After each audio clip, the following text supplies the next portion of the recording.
Fi foi la ganga le rivango le fiafi mo le vado ya tanto te fa tasi le sunga le santini sinia le tlenga ya tu morva Siki AH-SHEW fa maloan tu morva malo le gal ma lo le so poldi fiafi sei fu mani la te fa se mani fa pe fu tato le fa sala ni tu la le fiafi ya fa manu fu il tato tu no le ni va ya so fi ama ngalenga ya me se fa ona pa ya le tu so la ma se fa ta faita ulanga pa ia la si tato tunu so la ma se fa se ta fona ni tu ya mana nei fa ke lope mo me tato fa sala ma lo ngalu fu ni ngai kera kikiri me ai ko anga fa malo lo ko kera amen ya wai fa si makuor ka kama ai se no vinga fa si le lo ko ni le yo le musu voi le o le musu fa mal lo ko mere o menga ko lo ko ma ya ma lo le on se mai le di foi le so fo ya what time to lia ya po le fa un le via so mi se le di ma si no mati ya te lo tu na yan tu ya le ma si no February ya o fa po fo ye mo lo na so tasi le di tu sanga so tu mo va ya te lo ai lunga yin singa fa long ka kamer ka va ye so mo ni va yes ile ye ni sing fa long ka ya I feel lo ai le kele ai ya mate na tapa kana ia ve fringi ke me va tu mo ngalo fa mo ni nga le so fo le fionga totoli detective inspector to fila from ni va ilu paulo ka kalaki asfara le laki asfara ko sanga ke ko san fo de asfara ya fa tai le tu ni to sanga te lo mo lo fionga fa tai fo mo te ting fo your tato a Pacifica fo ia me se fo ia mafutanga alo mtamfana utato tunu mtanga lo te sine yo to fo i tunu mtanga lo nga se mono fa wa lo fo to sango to tu utato tunu ia fa fo lo le to lo so fo tato te mafutai ia ma tato o nei per tato tunu me se fo to fi wo mona to fi le tu alba songi eu vi sa fo vai aso yo mon fa fika uri sa mon fa manu yanga sa fo ma si fo vai nga fa le nga kusa le skemi fe lolo ni so tato tunu ulesa lo kai ne fo mtanga lo nga leo ia pena o fo mtanga lo nga leo la to la mo mot ai se fo ia fa fika uri mani ini ni vai aso le mtanga pulena fa ia operational mtanga lo nga tu mo va I se tasi fo tanga tele se mta fo wa le mta o le wa makwa ma wa lunga le riva tau o le tanga te matua ai lunga le social media fo ile ya na te tama fai fa pele pe fa se ia teni ti la no fo te fo ono to sanga le mat tua ina ia la to mawai ia ni vouchers ia mo tu langa fa be ia po se le ni fo ia e whaia ini whainga fo i o whainga whainga whamalosi pe o na maitawina fo i ta. Ia. Mana tua o le vaenga le lesa whaima watu whawhautuanga le tātou utinu. O le upomoni a seo manu le ua tuputele le malmalama. Ia kele fo malami o le anga ia. Mali. O le tele la topio nei tau o tamale ai le nga o le kamale ro tupui. O lo o fo i nisi fo i o tamale i o tātou utinu. Ia. Halo matama whanau o le tātou tunu le vaia. O lo ua whaina i le vaenga lea. Mana tua. Ia lo whaonga internet i te mine nei. Ia. O le tele o te mine lo whaonga te mine o nisi o walo whaonga ina te mine o ta avali. O nisi o vaenga lo whaonga ina la tuni. O le o iaonga. Kukui au ka whaoa onga. Wakula ia leo pepalo le whaase e isi. Watutupe whaase e ai. O nisi la tō ta avale mana nei o loo whioa i e whaatō sina i. Hala ma whanau la iti, a me se la matamai ta. O le sile vaenga peia o se vaenga o le tolu le whawea stalu lina watu whawhautuanga le tātou tunu. A e alu e avelau whanau i no whanga whaitele. Peia o paka. Ngo foi ma o inga. O ke la koe kurka me kiki inga anga e alu la i ele e whailau whaatau po ani si la whasa inga mfuwhanga whaia. Le anga o ilo lo tupu ai. O le wo olunga internet. O le toa tele i o alama whanau tama i tai. E ofo i ali i seu mano o le whanau nuanga lea. O lo a fia i malo o li. I sori ngā tulafono whapea. O le winga o lau whamtalanga. O lo a fia i sori ngā tulafono a tangata whapea. O le ise whako se wafu le lo whatua o i nei. Po oe o le kamaikiki o le tama po le teini. Liai, mara whasolo ako. O whaonga ina le internet. E whaisi sawa sawa. Ai mana tua e seuman. O le internet lea. E ngaka ri kei mi e fiso ta i lunga fo i lele i faa fisoa ina fo i lele o manatu ma bako faa pero kupe lea a. Ai ari kei mi. E te tau onu lua whelo ai faa fisanga i ei. O i le watu faa fautuanga i mātua. Ia o tau sila fia lele. Le mela e hoika miki. Māri. Ona e koe popole i fo mai koe ika riskaimi. O tuai. O le popolenga na lo i te minei. O lo ova aia perto o te leo mātua. O ia whanau. O le iala ko kerfongi. O sawa kur kerfongi ngai leo mafofau. O isi mātua tu lo sa mo malfafuanga. Ma tamiti. Mātua whamon mole. Ma ai wha le Facebook ngai ka miki. O a website ngai o i tamiti. O ngi vaenga o sefe pele ai. O le sida vaenga le wafai le fo no vai vai asona nei. O le wa makan ku vai luon tanga ia le malu. I scammer si lungo Facebook. Mari. E lenga ka scammer si le lo lato fa ngai na e se mai tu pe mai tangata. Me lato tu stupe. E pelon e ta o le wa afia ai malum fana fo le faia so ni ngatu la fo no matanga. Tau tia so le ngata. Ai o le me la ki ile mta pule no ta wa tu mo. O le na vavena ta ue mantua le mtangalu. Lea la na faa ua waila le mtangalu. Ia ton mufu le o ni ngā yo inga le mtangalu ngai fapea. O ikor kingi ki e le lo ngo inga le mtangalu. Nga le wa o le wa whaia le ngā yo inga fo le faa laka. Kare. Panga yo ngai maungu rai ki papea. Wa fo e paule le au wala me fai ona maua ila tau nei. O lo whaafolinga o kinkiki tu o sama mar whaafanga. Ai pu e lau vahenga ia. Awa o se upu whape o tangata nei. O le upu monia. O tangata e whai asi ata mamai. Mari. O le winga lo whaamtalanga. Ua te lele ata mai i lato te whaonga ina inisi o teknolosi fo. Ina ia tau whaina i whato sina mai lato nu. Mari. O i fo. Ma ngai i vahenga dia.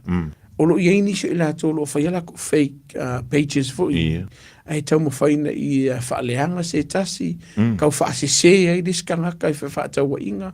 Tau whaasese ai lunga o maftanga whaaurungari i tulu sa mo malwhawhanga. E maua oi. O le vaenga peo nei ta ua se manu. Laki. O le vavave o mākua ia. A whailau whaafhunga mai ia mātu o tātou tunu.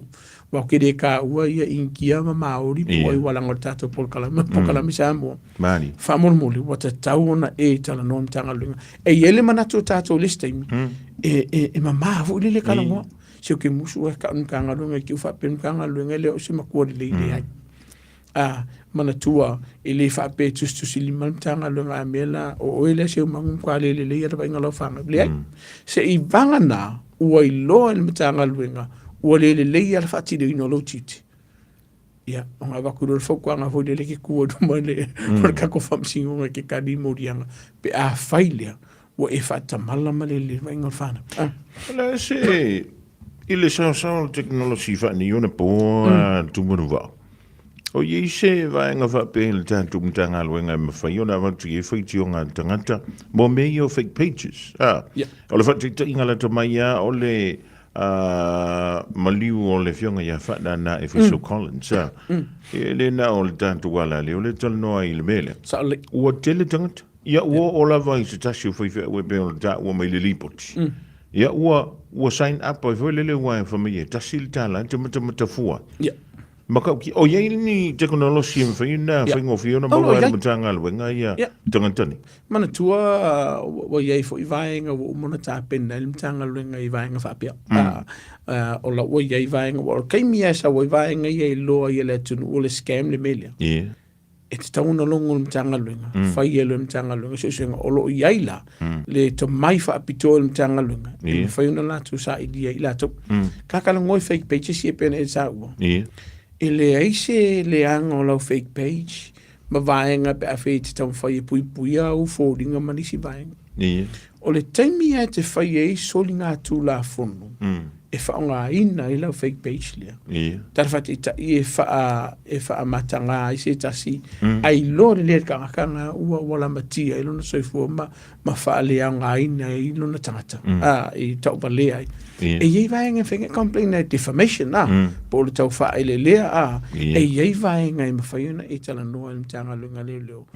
Wa i whiwhi. Wala mo ngai oe ua whaiasi o popole mo saunga le mo e molo vaenga. E iei vaenga mwhai mtanga lunga leo sa idia. E te le fu i to mai. Ai o le va o paua leo le vaenga se umanu. E stauna lava longo sa. Wa kere va peke video kulongi a mai kai au. E le ai. E faisi tele fo inisio vaenga te tauna whaata a milon tanga luenga sa ilia i lato o lo whaia vaenga. Ai mo oe leo e whaia. Nei se langa lo fake page. Ai oe te whaia i se vaenga e whaaleanga ina i se tas. Pe whaamata o i se tas. Pe whaia inisio sori ngā tūlafono. Wan mera lo whaonga. O se lai ka avali. Ka avali ngā oi. O se lai olo ngā oi. O whai e iso ni ngā tūlafono matanga i ala ma whanau. Whai e iso ni ngā tūlafono matanga i ta maita i fo. E te leonisia li. Ke lei o le so ni ngā kūlafono. O lisi panga lo whaonga ina. O le tau mo whaile ina ia wha maalosia se tas. E pule o lako soifua. Mari. O lo tupu vaenga le. Online bullying po le tau wha mata uma tau mwhai fule le. Si le loa tu lo samo mal whaanga le ngana la whaangai. Si lo le ke pule lo la ya mama. O ie mawhaiona e tala noa ni tanga luenga leo leo. Whaamon mole. Fie mo sif sosa ni mo o i na tūlang whapia. Lele. Ia, marka ko houta. E whelolongi si ngā ko lava yaso, marki wa yaso. Po ki ngā fu o ka makaso le vai so o di se vai ngai aku ngei o aku kai au. Fasi pisi o lalo tatou sela nei vai yaso. Ia, wale fitau mana vana nei le tai au. Ia, e whai asi maua lunga o numera o lo iai yaso taitasi. O i lato o lo avatu i tutonu. Ai te befon tatou tala noa i vai aso ma vai. Soli, o whakau vai e marwhaingo fie o vai ngai e loka ina i e mtanga lunga le leo ma avaku i kong. Mana tua peno ta ua taimi o sola. E watu whamalo sunga whawhianga i a pasta lui pun whasio. Pule tatou le tiu. Lenga ma whairoa. Te alau o aku Pauan me o kau pole. Whape pole me e wan waku sunga whawhianga inga e fia maro rohi o wapa hotau. Ai lei, le ngala kule se singa. Waman tua sunga whawhianga inga i o le whaifi au le por whawhianga fo le tono mtanga lue ngale lo. Chapla na, na la tu ma whailo i whaftai fo i wot fo i tiru tilo fo i lisi vanga le o le mtanga lue ngale leo. O ta ua le vaenga re tatu utunu. A whailo o isi tu sai sai ate oi. Wakaunga sa mo mo le official le leo e wha mamalo suafu. A whai o i se tusi sa mania i ate o i au ele sa wakaunga sa o i whai. La le se ngol tu sai sai ma tu sa mania ni tumaru. Tusi sa mania. O le avatu lea e matanga luenga i ate o le pepa lea. E kia luako e wha misinonga. Mua. O e solina se tu. Kusa o lai fe au aku o e ki sam. Mana tua. O mkanga luenga la vaia. E lua vaenga. O e tolu vaenga. A e soli ingar kula fonga. E atu mtanga luenga leo momua. A whapewe aku mkanga luenga ere o se soli ngā kula fonga. Mantuia. O na avatu lea. O se nasi o whawhaingo fie. O se whaatonunga i ate oi. Se a o inga. A o koe whaia. Nang momua nga. Uma ngā manu ka upu. E lelo ka oi. Lua. O atu mtanga luenga leo leo ua e wha maonia ua e whaia sori ngā tūlafono. Ai iei lea wano e whape mtanga luenga. Se o mangu o la lelo ka oi. O ngō le iei lau whanau la iti o le kia le mori la onga. Ai o le kusi samangi, o le pepe samangi ala lea. O lo ka ua kuai. A solo wha masinonga. O le wha masino e te aluai. Ma le taimi o le wha masinonga. O le angala na tu samania. Pe a failea o le ale lo kaina o mtanga luenga. O le kaimi e o koe mkanga luenga ai wha amao ngia whaiseo ngaonga. Ma whai alo mara whai ngol a loka oi. E au maila oi i le hotar ka ke maa fukai. Le whai alo se tu samania. E mo mai. Ai ana le kusai sai. Kusai sai. Ngo risi wai ngol tu samania. A wha peo o ele sa e moli mawina sori ngā tūlafono. Au pau e ka musu vore ke sau. Wakur tu samania i ate oi. Ina ia e o le whaatonunga lea. E ke sau, e ke moni mauruka ko whamsingonga. Mari. Ia, vaenga la ia. Tu sai sai. wa ele uska ir kusa mangia wa ele sa O ye maualunga kurkusai Ia, kusa ia. mai. O le kusai sai i te ufa fai ngofi o le avanoa mar whaatananga na imtanga lenga e sai ai oi ma ki ngoa o uri masa o ai kua tu sala o le tu sai Ia. a vakur kusa mangia le ke sau e ke mon ma wai le sau e iai le malusi anga la lor tulafono imtanga lenga leo e a mai e famsi kusa sai e mer famsi nonga Ia. fa per famsi o le sau se o mangu le so o ia so o le moni ma fa mo moina o le a vakulor ku sai sai dia so se kai mia e mau e mtanga lunga se o mangu lokalo ma mai mo famsi ngonga Kusa po la ke lo murika me ke lo ka mea o ke oi mea. o le si va e ngor tu sai sai e no mau e tu sai sai wo uma o kala ngol mtanga lunga ya te oi Ia. e ke sau la so full farmax i lo famsi ngonga Ia. a su fa e risamo e ka fa ya kusi sai sai le mo sa wa ele sau lu mo fam sinonga a tu sai sai da vala ia wa ele sau le fa tonunga na batul mtanga luenga le lo ia te oi i lu mo fam sinonga o se moni mau po lu mo fam sinonga o stangata so tulafono o le va ngala na fu le te tauna ona mai e a fu dia ina ia i lo le e le tatou tunu, le tā ua o le tu sai sai dia. E ke ongo ngofoi kongor kako sela. A whila le ua e alua e maua lau kusai sai while le i Samoa. Ia. E kaure whakariana se se ka ua o e while le ua e longo ingai scan lo passport lau foi mai. E ke sau mai o? Whapenge ia kuni mo. Whapenge ia kuni mo kako leo fudele ia. Vai, anga whapea kwa fudia kurua e kalkala sumela sunga. A le la whakali mai o ngor kako sela. O le taimi ia e mau e lau tu sai sai le mar whamsinonga. Pipi ilo lungor sistema leo. Ia. Ai sea. So se kaimi ia e mau e leo le awala po whela ba. E su ea kulusua wai i lua wai on malai vadili. E ke ala koe kausola. E koe whaafu i mai mana umunga la ermo oi askaria. E sau mai Samoa marka umunga ke sau mo e kai au por veza fau. E ka ofi ai oi ile afu dia. Ile epo. Ma o mai sa o ya oi tono sela. E loko inga ku sei sai. E iai maratu sei sai. Mo ila tou wakele ka kusala. Ia. Ia le siwa nga le mwhai ngwhio e le malu le tunu. Ia, sa ole. O te whaaftei fo tātua tunu sa wala o mene newa yaso. O na wa yei nisi o le atunu o yei le popolenga o la yei ka ko sa lavo i o le kongia. O le mwhai ni whiwa. Mana tu o le whaingu fia ia. Whai eke si la fia nga kia nga sala. E alo. O whautuanga. O te tauna e ale luma o le whamsinonga. Le ofisa whamsinonga. E whai ai se marianga. Fai se kunga inga whamon mo. Ai o le kongo o ngeni tumaru e se le laki o nga. Sa ole lei. Le winga la tana vo ile le ava pe whakika inga pe kodu wafe le ka la le sala. Empe nga era ku kalsanga i pe ko kongi la usfuru ka na le vai. Sa ole. Faingo sa ole ku nga tumaru. Mana tua ki u ye lau ka u ye fitu na i fo ilato. E ye ni so tato tunu. Sole. Se furu di mafi. Awolo. Si fau ka ye. E ka o mai ai sole. E fia fai. E fia fai. Ai un kai kongi e mana tua la. O le te le o le afaina se o mana. Kan whakai ka. Ia. O ko kongi lo pase se te alua i se mafutanga lo ainga. Ia. Waku lo pase se oi rua whekala. Ai era kui maravare le koe whaafu i mai oi. Ia. Au aku pase se. Ia wai, a le mwhinga, a whapel pase se foi le mwhinga ko i suileas. Ia. Ia wa mai ma. Mai ma. E leo se whaafika au lon kanga lunga kongi ro pase se. Ai a whai te sida fi o loko kongi ro pase se. Ai alu lo official whamsinonga ma e tala no i ei rausala. Whai se whikunga inga. Ai a whai o langa i se kusai sai o. O le asa ki alo i lumar whamsinonga. Kalangoa, whamamba. Alu ese kusai sai nga. Pesu lima fiasi au mere ingi usila. Awe e loa la kunga lima sukala. Alo i alka wham. Ai e whamautinoa. Ia fikire kupe. Ile kaimilen koku kala fike wa ale ai. Koe foi mai. E koe foi mai. Saru ka ko mafuka. E whaingo fi e ia o awala o fai en tanga luenga leo. Male malo.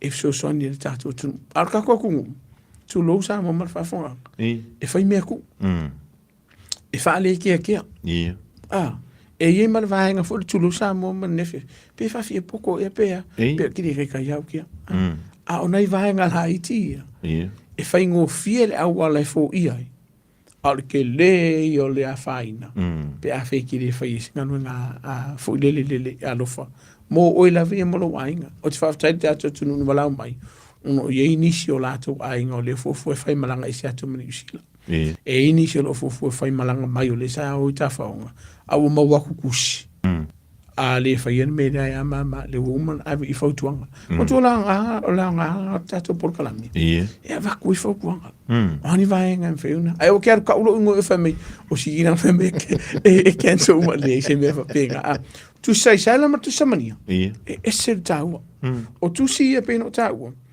o le faingo fie a o tele na kaluka ka ko u ma tu o lu mo fam sinunga o lo no o le si vai nga tau tu samania se man o no lo tu pul vai nga le o ve singa te tonu ainga le oli putia mel mtanga lunga leo o le ufa solo ia tau lu manga fam sinunga fo ima nga lunga mtanga lunga leo ai tu sau o tina por tamale sa faina so nga tulafono tonu ainga tu avitu manga ko aveku o le fotu anga tato tunu a wiki faire vai a fai ke si da fia mai mauti no le fo mtanga lunga leo o le sa tupu so nga tulafono le e ki fi ke ko fi nga mtanga lunga leo ona yai popole nga mtanga lunga leo aka kala ngile keisi eko kubusi si vai nga makuya o le halan me la o ila e lo mtanga lunga leo o ini vai nga fapia ke le yo la mo ba ko kusa mangi ya te o le na afia e te sa we tono fam sino a ele sa e lo kai foi moi mari pe fai mai ya o na afia i so nga tu la fo ai te le usta ia lo tato tu sa mania le e te le yo le vai nga no lo kai ne mtanga lunga o le fotuanga fo ye la tolo afia so nga tu la fo no ya a fai lo fa solo ye tolo mangal fam sino nga ma mtanga lunga leo ka kia lun ta pusi fa umalai ba nga momua e a nga me tu e a ina fo me ti matai lo penga ila to lo ofesuri nga tu la fon a fa o finga no vidi men ka nga lo ma sa ka ma fa ye ko e ba ku kola ka ngi ba ku kola ka ngi e fe sidi ngi ai fo ilo fa mauni mai ku o fo ila va ngoi ila to lo ofesuri nga tu la fon e sanga fa ya pe so nga ku la fon ma sa wa ya ke oi ba la ke lo le leia alo umango fasia vidina do ka ko amai no na winga la ta tiam ta pum tanga lunga lo se ifata no ule e yai ni se fotu nga ba ton tanga lunga ya te o afa absoluto manga fam sinonga ni I vai nga te tauna e fa o vai nga pito sidin ta u se man o ke mi fa solo ise I vai nga io o tol manga fam sinonga malokai nei la tolo fe singa tu la fon pakulo ma vai nga fo ile no fo va ia fa mo mo le tolo afia o ke koe video koe fai ka malo po le finge ya sa ka o ke pisa le la bang de ai e te tauon e usta ia vai ngo le wa mai fam sinonga ma mtanga nga leo I vai ngo lo no fo va ia ma vai nga fo no fo va ia le sa fatino ina so nga tu la fo no ya te ka wi vai nga malo fa tanyan tu mo va mo le fa manatu ya o ani si vai nga o so nga tu la fo no la vai ya na mai tawina mala da ya so mai wa le fa pe o tanga tu mala ku yo ya fo ile ya nga ko kulkulngi ku semangia te lovo e isi le o fa visivu I no fa fa tele mala kele o isi mau me o lo to tele ni so tato tu o lo mo pe le vanga le o le ngoi tabali soli ya ni si fo o le tu tanga lo nga le pe a o te mi fa tu ni tato tabali o si vanga pito silinta wa seman ai lo fa ku an ka no nga le nga te lungo la wala pe te fu tu tala no fa mon mo o ke sola ya a e sola ka vale e te le avano e la matia il sango le mo la tunu la matia I malo so fu a ko ka ngo fu le ka fa ka ile fale a e sola o e fa yeso nga tu la fu e te le la vanua e a fai ngai o e tai fau le am kanga o le ngolo fam kala ko de se man ba fa ta la fonga le fin o to tele ta to fo le la ua kun kanga lu nga le lo ngo ile so nga tu la fono fa tino ina ta fa ta o le u fasino ko do fasino fa pe fa le anga fo i me to tino tua oi pe nga oi fo i pe ka le fale ai kun makanga duenga ai la ko ke le yo la no e tu ntanga luenga e fai e senga yo ina la lo tu la fono e ta fia ma ye la lenga yo inga mo mua ale sa le pu e oi e ku ku ka fa wo le ya e le fu le sorry ala si me pe mo ka fa wa sa mo awai te le yo le fa ino oi pe e aru le ako ai kurio ka ma kurio ka fa o te fauni ia fai asi fe ai o te le fo i le vaenga o ngā luenga sa whenam tanga luenga o i nei te fauni o le fautuanga la a ka awhi o la wala whamalo mo le samo kūle le kali i vaenga o leo e soli e tulafono tanga luenga leo mai le ai e nisi o molianga wha apopo kana ngoa sort out fai ia o hafu whangal tanga luenga leo le whatino i vanga umai i a fai o e fatino ina so nga tulafono ai atun tanga luenga leo po o le taulanga fa atau po o se no fanga fai tele po lo moka a hoi ki sola o nai te la fai inga o le badia pe a fai le tele ustai e mana tua o nga luenga o mane fatino ina tanga luenga leo e iai vaenga o le tulafono e lima te ina tanga luenga vaenga mo mua o le section po le vaenga fasu mo le bana e mawhai e matanga luenga le lopo so stanga talau telefo ona whaonga ina le vaenga le whaonga ina se marisi anga po se ngai oinga e pui ai ia manisu tangata le lau tele o lo afia self-defense si ufa Peritania section fasu malvan o tono o vaenga o tulafono o le vaenga o nos fuma le lua o i le tele na faitio i le atunu pe a faile o faisi ma mafa tele o nga yo ina le matanga luenga leo o le nga kanga mana ta firtanga ai ka fa ka isi asa tu pul vaenga le pe fa penge le woloka o se man ai ko sa wa sisi le ko ku i oi il la lo vaenga no suma lu o tulafono e ono mo lia ile le na ono se nga yo inga o vale nga po o telefoni sa le ta won fa tino ina ale o fa ia ke no wingala ke le yo ya ta won ta tu tino e ma fa ona fa tangi si ai ia so ni mer tulafono pe a fa ile o e si la fia fa ia si ma fa sa wanga leo ai le sa de ka un kupu vainga mai fa pena ta una ai oni so singa tulafono pe on ta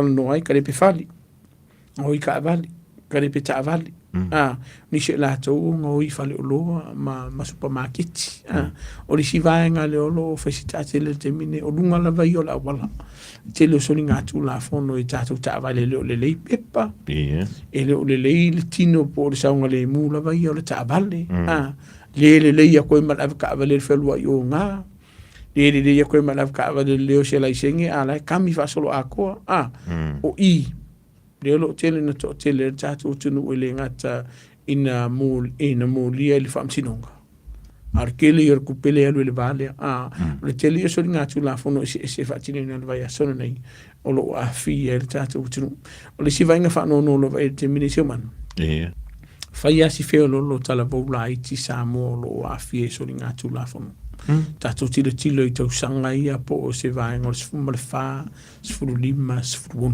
o ia inisio alum fana o le tunu o lo a fia se vai nga fa no o te fa taifo i ma tu o lo fai nga luenga kamo fai nga i ma ko te lo te mi fai nga luenga so sani il fana ia peita ia te lo nisio fana o le fa no i ma tu o i le watu e foto nga mtanga luenga o te tawana e whatangisi e sef sosani am tanga lenga whanau talawo maainga.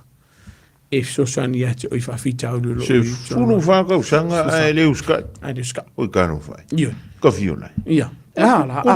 Kuri mai a, o lo kia wangoa. O le tā hu o le vaenga le te mini seuman. ke mau e lea whangoa o te tala noa i alam whanau nei. Wani la tau mafua ngai ale ngā whaia la ko sori ngā kūna whango tumanu. O le tele o whanau nei. Ia. O le alu i ka inga. Ia. O le alu i ka inga. Lua, o iele manatu ta mai titi vui lele. I rin whaia o maa kuonga whasia o peka o fia. Maua mai. Wa i ele lato malamalamu o te lea tu lato malamalamu tu la whoro nei o lato matua. O nisi o whanau, ia o nisi o lato tau songa, o nisi o lato mai ainga wa le o toi mafuta ta maamatina. Pei ta o lenga wa ai e kaimi o kupoi vahenga ia. Nisi o lato uso po tu angane po tu whawhine matitu atu. Leo lo whaia whaperon maa, Ole e maa ngai ere life leo kia whakai ka i. A le mana iei fo i o leo leo ngā leo le vaenga leo te iei. Kai mea wakore kama jiki. Awa ngō kongu leo o kia kengo fo i lato. Mātu tala noa. O le whanau nanga i a ulawa i a seuman. O te leo la fianga o mafo whau mana ngono o whanau. Whaku a kofa le me ka o sela. Tulu sa mo marwhawha. Ke i lela ku. Pongi sa ako. E mo i o lei e mori i a o tulimanu e tolu o pasima. O ila pe e ke i e fuere ka meki. Malangona ili langona papole malfefe. O le avanoa la le e whaingo la kumo karkalango ai. I a ngaka i lea songa e kuisa. E ingi si ukai whaarua kai whaakorunga o kukarunga i tumu. Olo iai e pe ole kusuan mera wei. Salo mako whaawo e me vaenga. Pe whenua whatu kei mea sola.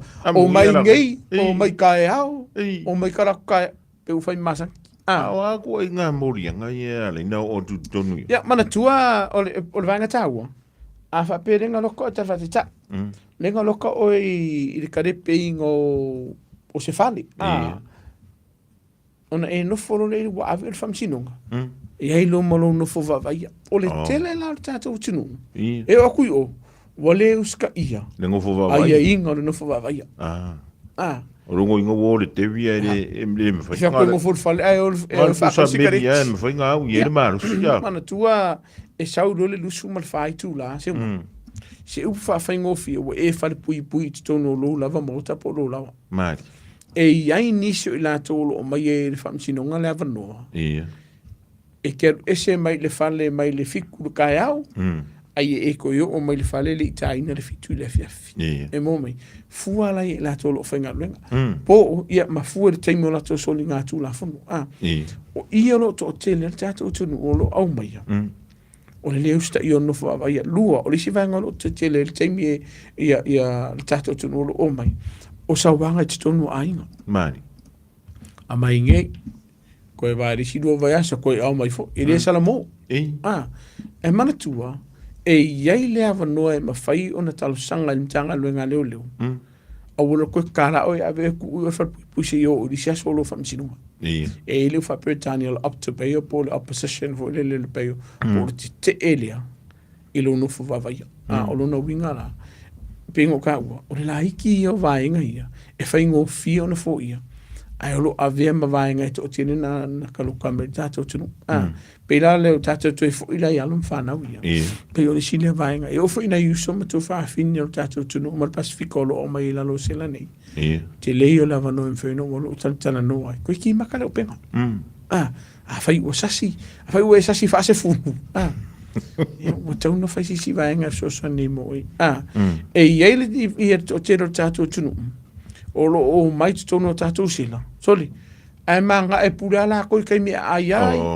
Pule la koi kai me tulo sama marfafa e ka ere ai. Ka fiola. Pule usoi. E pule. Ioi. O le taimi ai te tonu i o le vava inga mtanga luenga. Wa iai lava vaenga te tauna whamali ina mtanga luenga. Wa defa pe tulo sama marfafa.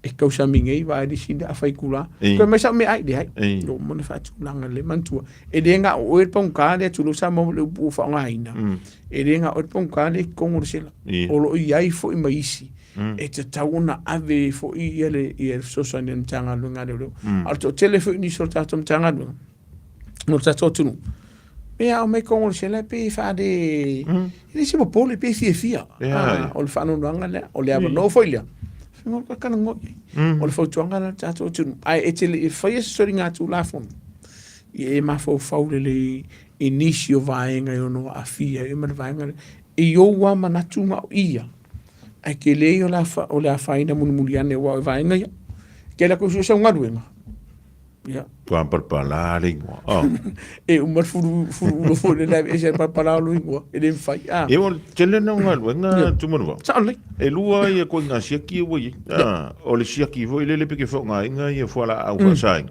ia mar siaki la nga mtanga luenga ia pe o le ko inga skaki nga skaki kongo kula fo sa ole e mana tu e singa i se so nga tulafono e leo nga tele ai pe ta i afa pe ke fai so nga kula fo leo nga le fai fa afia ia ona via lo le vai nga tele no na afia nga mo e man lumra ia le wanta to wanga to fo il fai ngol ni ve so li tu mun va o le la amata ia ni si o ta lo nga le fa na o le amata fuina nga ia tu ia ma tu ma ai nga moli ma ia le tu mo fai nga fa na ia ele kuwa ia le me voi le o le afu o le ele ko al ka poinga e pi mar ko nga bala vui le kala fianga nga bala o tono malai ia mana tua le sile vai nga lo ku pe fusuanga lo pumoniana mai le mano fo fo i se o matu mani se ai pe a fa longo ko e se fo ile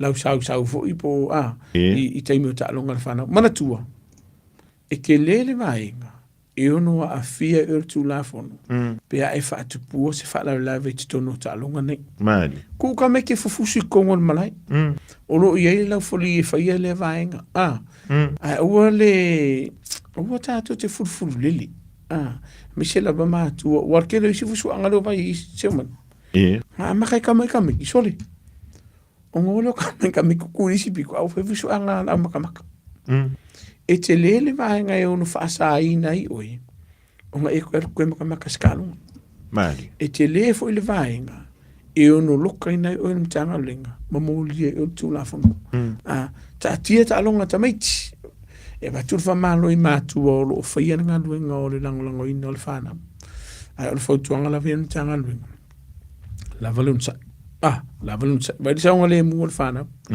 e di si vai nga fo li lo wa ko makamaka ka longa kamiki nga usi ala e lo si si lamba mai mo ala uka fa ala wala ko ko sa e le vai nga le o lau mata fa yoi o le vai fa le anu fana light o lau mata fa yoi fo o ka usinga fide mu mana tua o le tele lava o paka ka alo i kongo au kilani lava ia e sa le tau mafaina o le ava marosi mali e iei le ava noe mo ila uruse lau lima sifuru o lau sala po le ama isa o mkanga luenga ava le fafu o lo na winga fa mono muli a fai e te si la fi o launga luenga rea e se taua se man ke o solo i kongo o malai alo e fa ka amiro o malai o iei se fa ai roi i se fa un pia ai markorosi e ka umai ai e renga o kasira o fa nguin le ai e sa ring pia e le fa pe kasira ka fa pe o de le me e kasira fa nguin fa le ai e sa le tau fa ina lava malos e ta tau na fa tino ina va ngai wa ya kulon ka ngalunga a le loka oe pe a fai o faisi o fa ku be vesi fo le ala ki o nga a le sa o mo lalo ia lava malos singa i kong la ako po la ko fo lo sa lu se lo ma sukana o lo na wingala na vai ngala iti o le si vai ngalo pa ia te mine i se ban ma se lava kalonga pa ka fu e vai ngalo no modi e no mo wa yau sala pe a fai le we pa ka si a fai la ka kolenga sa sama moku fo i Samoa e sanga e pa ka e le ma fai fo we ma fai la lo tulafono la vai ale Auckland Council o akura ku spaka ka kusi ko sala pe a ko paka lungo le footpath malmoki e mana tu e fu man ka fa ka a fai la vai o le pulenga istamaki o la ke fa ka ngala tunu e paka lungo le muki okay fa fo mai la inga a e paka lungo le footpath le malo te le o la no e mo wai sala o no winga na sila le leia pe a fai wa le fai sau makamakanga o sa o mea ke pakai o e so lia tulafono na sile vai nga lo mo wai sala tato tu mo mo seni nga kulo la kuspaka Samoa o ki fia misa na kuspaka. O lai fa atino ngā ruenga. O lo nau i fa o warkalare, so ngā kupe a mea la uri ia re fai. A lai an meo e paka se wan menga wari, wa e ako se kupe. A lai sa o lo paka. Si me ke pole. Ai ke sire fia re lei o e paka se, o e fai kio. O lo nau vinga. Fa mon mori. Paka le lo sa ai vaenga, tita wana paka ai. Malisi vaenga. Fai o le arke ka fau. Awane i tu ina le whanau la e te tono o ta wale na o i lato. Aru mawe ka miki. O le kaimi ngei, whai asi ve bela o le tau. Te lele a whai no le saunga le mua o le whanau te tono o ta wale. Pe a whai leo le alu a kua ka miki. Oe ke maa ave ka miki. Ili whakasi se whenka miki o oe no si e whenka miki. Anu mawe ka miki. O le si vaenga. O le si vaenga ta ua whapan mo le. O lo wa ai ai ni si fo yo ainga o lo wha vevesi e ino whanga whai tere. I se la vale sa wai no whana. E ele taimi e la ngona e tamatiti Samoa. O fia ai po o fia ingu ino whanga whai tere. O wone a vele a mawaenga o so ilo wika me kango por ka me kiki. Si au kama i po ananga. E moria ia Oe Tulafono. O lo na winga la. Ka penga le leise mea ai ka miki. Ka penga le leise vai ingu. Ia ma se kou kama i lunch foi lele po sa malustino e mea ko kio wai. Fai fe o lai ia i fale o loi u. Ta pena le leise na se ele ni foi lele wao whana wai e. Ai lo whako ka miki ki e kango pe ken foi lele pe kai a koi. Ia. Nonga winga ko ka miki ki o ai me ka ko mafuka ila nun mako ho chao la. O vaenga la iti ia se manu ne vai aso. Mana ngolo vai e foi i ta alunga ne whana. O umar ka alonga na skonga. Ai fai ke kele ia onga ia sol vai aso. Tala noa wha lei ma tua wha mon mole se fautuanga i whana. O fai inga. Ia, malolo fide mu. Ai ro fai inga ro risia onga la malo risia onga. Ono isi o vaenga le olo mole e nisi o alom whana. Ono vesinga ia i vāo aonga. Ia, ma le si tūlanga, ua le wha vesia ka kula, umai moari, mele, kupuru ngana malai. Whai ere ira ka pire o ranga akua. Se onga sa. Whai, o vai, o pena o tau te musola. O upe kalafo. E o soe lei ka o le skaka. Ma ave ma vaenga o la ave vesi. Unga mai mau ele, o tele ta longa o ta fia. Ai le i uma. O vesi da o mai mo. O no na winga la. E te tau wana... Ta poi fa tamari. Mai mau ko markau ki ngā ko me ki ko ringi le vai so anto. E ngā ngaka le ka pir fasila. O pur popo. Ja, atunua la mala vai o le tanto por la me vol. Ri vai ngol le fiafi. Ja, o le tūlanga foi o le vai ngol vai so le tu manuva.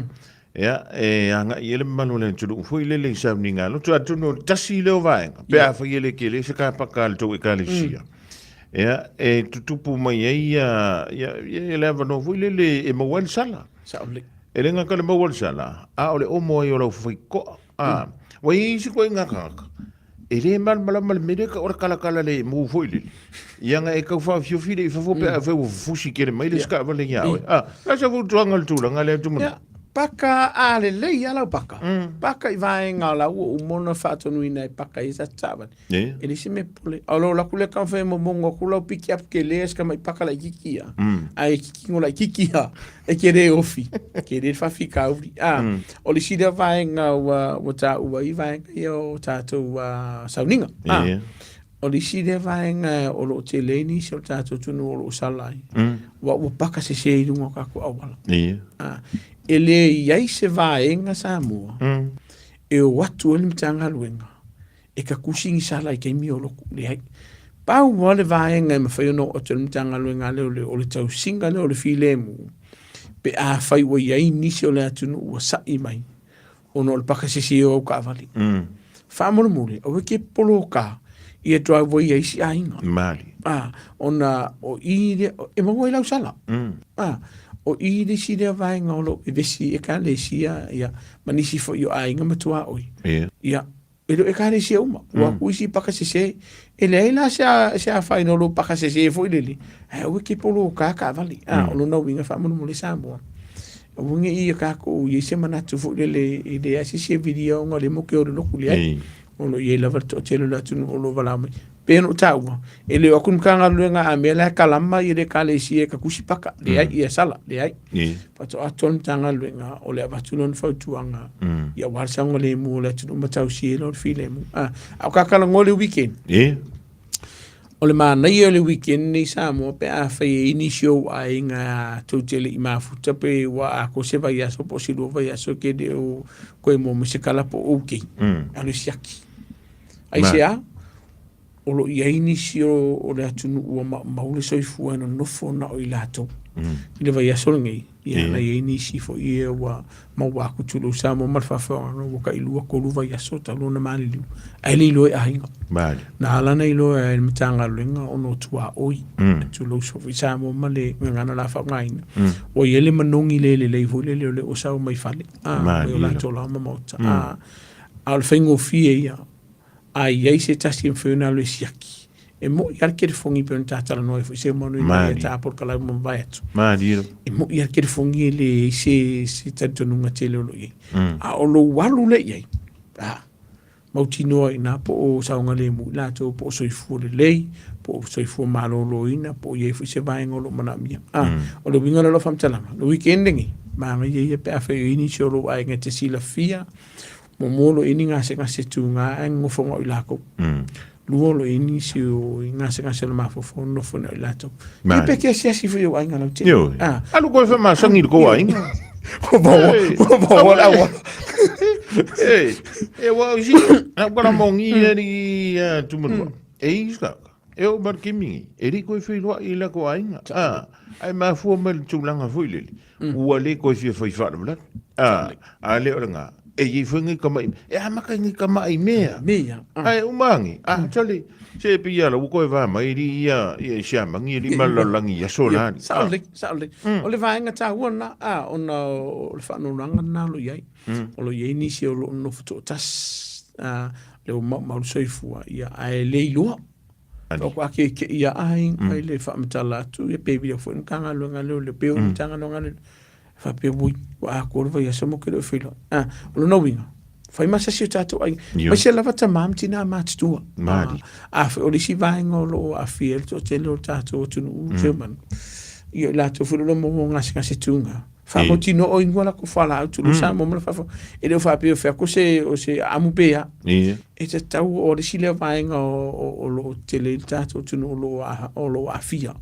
a se ngasi ma fo fa mo mo sa mo fai wa ini fala wa baku e kaua o ingo fala ele ingolo fala ai a faina ma fofa te le yo so ringa tu la fono no afia ilato mai modi e ilato it fam sino ngo ye mai no nga laiti e wa sanga le mo tato tu ni verso ale weekend na se man mo le anjola nga fa te le ia fia tu mervau ile fa pro ino fo le tenyo le tu ma nanga ale tanto mtanga wenga ye se level sunga le satin leva yeso wale longo pu ye yo tanto tru e le usile kaside fa mai fa fele pakka ye ta i se laulos ful minuti e pakka la ka vale a ko se laulos ful minuti ya sa wa pi e kwale chicken banga ta o le pakka la ka vale kangolo e pu la ka vale e lo le taimi e lo le taimi e sa wile pak au sa wile tikele mana tu o tiketi po salaia ele o mtanga luenga leo au le Auckland Council o lo na winga e te taun e so ta ye ave marfa maunginga o le telefo yo shopping center po tona fa tauni o lo ye me pueka e fainga e fa transiela la to so soni se la duas fulu o lo na winga luai kula ai lo será duas fulu ai do su fai kula aso ngo fu le aso ele aso ngo fu e pakai ai ese tower vai ngale ele se ma fu telo tato tu no se man ai ka wuelo ka ngopu ele ka fa mo kingoi porque mi sa ole ngo pakai fai wo será duas fulu ai sa wo ele uma ala wo de ticket ko si yaki pepo lo sa po wo uma fai wo uma o ma fu ngana ai fai o ka mi no winga la ele sasi wa ka ngo ele avela o tikere ko fa sa o ma esele le sala na wo neli ma no fa ya tu langa na ni o yana mai yo ya mantala linta tu fu le ma tu tu na ya fai pe poco ka valingi ki u fa le konses ya toi mole tu langa fa tu mo va tanto filo ingal riva eso ya fa fu lo pe le tu lo so le ngantoi le unanga le tanga wenga fa pena foi le unanga tono le kalesia ia man tono tanto ai tanto toi foi lo ele vai sfolo na lo fa malo na ngale ia en tolu nga mai fa kai foi mo me lo fa mai o ele tele tau sanga na to ele fiong to toli ya fa tai se manu ne fia fi fa tai foi tanto tunu mo fa no ino to lama mo to wata to por kalam ia fa manga no foi la una pa fe we si sala si le to mari la fa anga nei tu la tanto por kalam tanto tunu o le tau ma ir ka wa ele os ka o meeting ka dali o le tau na fa ngai na tau ele ngata la vai maftanga tatu ainga ia fa ki fo tsunga kula fungu ma ur tatu tunu se weekend fia se weekend manuia mal file mu ma sa le mu ele lo fo le tua tas numero ma sandi fa e fa na fa fo se o lo tu pu temi nei e o te vala ma ia kasi o lima ona numero le pe a fa o lo i se fa o la ai le se fa o la fa fo se o lo tu pu temi nei mani o lo tasi o valu faiva mau ele so sani mo so stem fa maru watu tatu tu ke o le kariela ki fon ke vidi mai luar pa veau fa singa mo ia fa mnia fo le tu ai tatu tu ya i ne fo i weekend i fa fu fo i sa patio le tua mau le tatu tu se weekend fi le no fo le tua tatu tu fi le vers fo se fo me manu le talinga po le sunga le santini sinia le to fai tu marva Siki AH-SHEW ntanga lo ngana le leo ya wa foi le longo puili o lo tu pa ia malo tu malu e le anga tu le fai ngol le venga so olo tasi vatasi o valu faiva ya le numero telefoni olo tasi vatasi o valu faiva en te maua ya se fa malo malamanga i se soringa tu la fono po so sani mo oe ya malo ai ngai le fai ngol le venga